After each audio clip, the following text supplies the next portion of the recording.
কাপড়গুলো পরিষ্কার করে ধুবি, একটা দাগ যেন না থাকে কাপড়ে। এই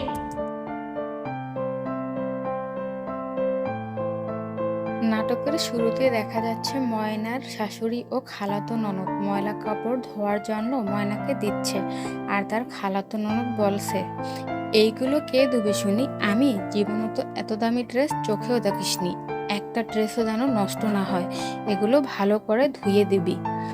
এর মধ্যে পাশের রুম থেকে ময়নার শ্বশুরের চিৎকারের শব্দ শোনা গেলে ময়নার শাশুড়ি সহ সকলেই সেই রুমে ছুটে গিয়ে দেখে ময়নার শ্বশুর বিছনায় পড়ে কাতরাচ্ছে আর বলছে কে যেন বাথরুম পিচ্ছিল করে রাখছে। একথা শোনার পর ময়নার খালাতো ননদ বলে, আমি জানি কে বাথরুম পিচ্ছিল করে রাখছে, এই মেয়ে তুমি নিশ্চয়ই বাথরুম পিচ্ছিল করে রাখছো। ময়না বলে, না আমি বাথরুম পিচ্ছিল করে রাখিনি। এরপরে ময়নার শ্বশুর বলে, এই মেয়ে নিশ্চয়ই আমাকে মেরে ফেলতে চায়, এই মেয়েকে এখান থেকে চলে যেতে বলো। একথা শুনে ময়নার খালাতো ননদ বলে, না খালু, আমি থাকতে আপনার কিছুই হতে দেব না।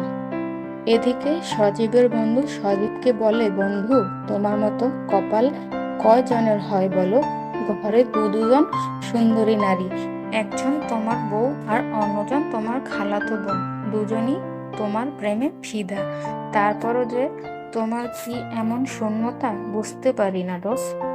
তারপর সজীব বলে, তোর কি আর কোনো কাজ নাই, একই পেঁচাল বারবার পারতাছস, এটা কি মহা আনন্দের? তার বন্ধু বলে, অবশ্যই আনন্দের। অপরদিকে দেখা যায় ময়না তার শ্বশুরের জন্য মালিশ করার তেল নিয়ে আসে, কিন্তু তার শাশুড়ি তাকে অপমান করে পাঠিয়ে দেয়।